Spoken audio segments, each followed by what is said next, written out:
স্বাদেই কি আর বলে মাছে ভাতে বাঙালি। বাঙালি শুধু মাছ না, মাছের কাঁটাও কিন্তু খুব পছন্দ করে। কাঁটা চচ্চড়ি খেতে যেমন সুস্বাদু হয়, তেমন বানানোও কিন্তু ভীষণই সহজ। শুনেছি মহানায়ক উত্তম কুমারেরও একটি প্রিয় রেসিপি ছিল এই কাঁটা চচ্চড়ি। সামান্য ঘরোয়া উপকরণ দিয়েই কিন্তু এই রকম একটি সাবেকি রান্না বাড়িতে খুব সহজেই তৈরি করে নিতে পারবেন। তাহলে আর দেরি না করে আজকের এই অভিনব রেসিপিটি শুরু করা যাক।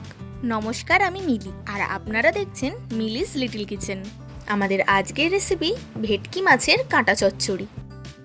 ভেটকি মাছের কাঁটা চচ্চড়ি বানানোর জন্য প্রথমেই দেখুন 500 গ্রাম মতন ভেটকি মাছের কাঁটা নিয়ে নিয়েছি। ভেটকি মাছের এই কাঁটাগুলো ভালোভাবে ধুয়ে পরিষ্কার করে নেবেন। দেখতেই পাচ্ছেন এটা শুধুমাত্র কাঁটা নয়, এখানে কিছুটা মাছও কিন্তু রয়েছে। এরপর এই কাঁটাগুলো ভালোভাবে ধোয়া হয়ে গেলে দিয়ে দেবেন সামান্য একটু লবণ,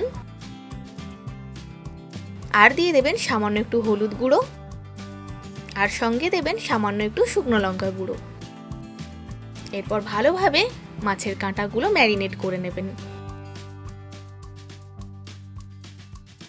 দেখুন খুব সুন্দরভাবে মশলাগুলো কিন্তু কাঁটার সাথে মাখানো হয়ে গেছে।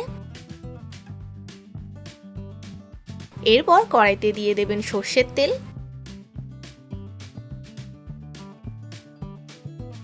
তেলটা খুব ভালোভাবে কিন্তু গরম করে নেবেন।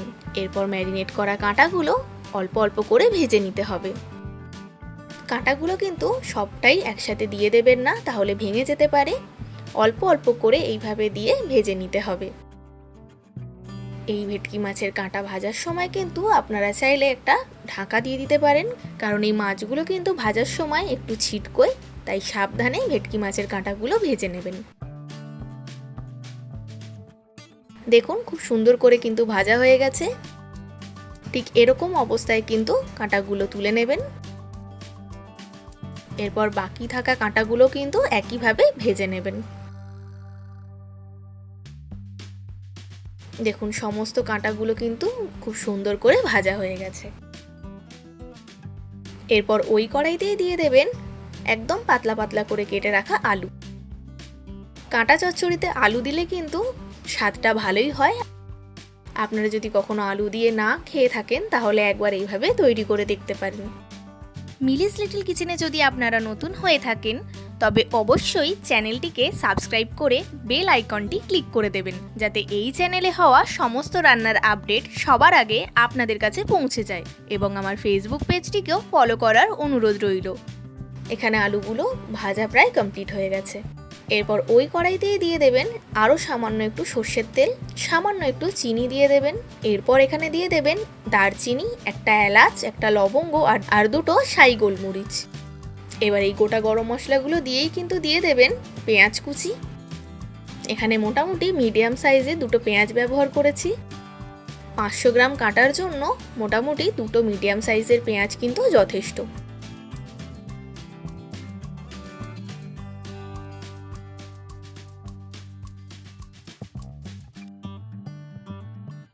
এরপর এখানে দিয়ে দেবেন 1 থেকে 1.5 চামচ মতন আদা রসুনের পেস্ট। এরপর খুব ভালোভাবে সমস্ত উপকরণগুলো একটু মিশিয়ে নেবেন। এরপর কিছু গুঁড়ো মশলা দিয়ে দিতে হবে, যেমন প্রথমেই রয়েছে হলুদ গুঁড়ো, শুকনো লঙ্কা গুঁড়ো, এরপর দিয়ে দেবেন ধনে গুঁড়ো আর সামান্য একটু জিরে গুঁড়ো। এবার সমস্ত উপকরণগুলো ভালোভাবে মিশিয়ে নেবেন। মশলাটা কষানোর সময় দেখবেন যাতে মশলাগুলো পুড়ে না যায়, তার জন্য 1/2 কাপ মতন জল অ্যাড করে দেবেন। এরপর আবারও সমস্ত মশলাগুলো কিন্তু ভালোভাবে কষিয়ে নেবেন। দেখুন মশলাটা মোটামুটি কষে এসছে, তেলটাও কিন্তু ছাড়া স্টার্ট করে দিয়েছে। এরপর এই সময় দিয়ে দেবেন টমেটো কুচি। এখানে দুটো মিডিয়াম সাইজের টমেটো ইউজ করেছি, একদম পাতলা পাতলা করে স্লাইস করে নেবেন।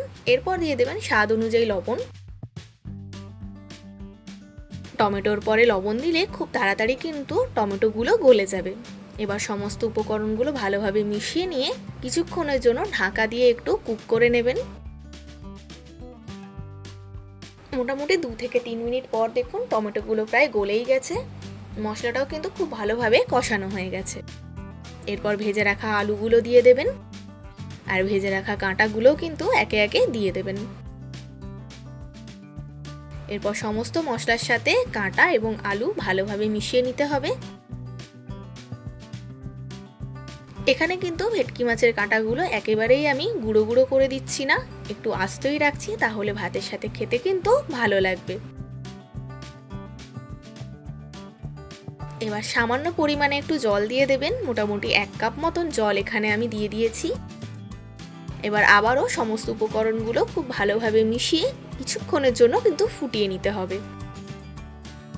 দেখতেই পাচ্ছেন কি সুন্দর রংটা এসছে। এরপর এখানে দিয়ে দেবেন 1 চামচ মতন গরম মশলা গুঁড়ো। এবার আবারও ভালোভাবে মিশিয়ে নেবেন। আমাদের কাঁটা চচ্চড়ি কিন্তু প্রায় অলমোস্ট রেডি হয়ে গেছে। দেখুন আমাদের ভেটকি মাছের কাঁটা চচ্চড়ি কিন্তু একদম রেডি।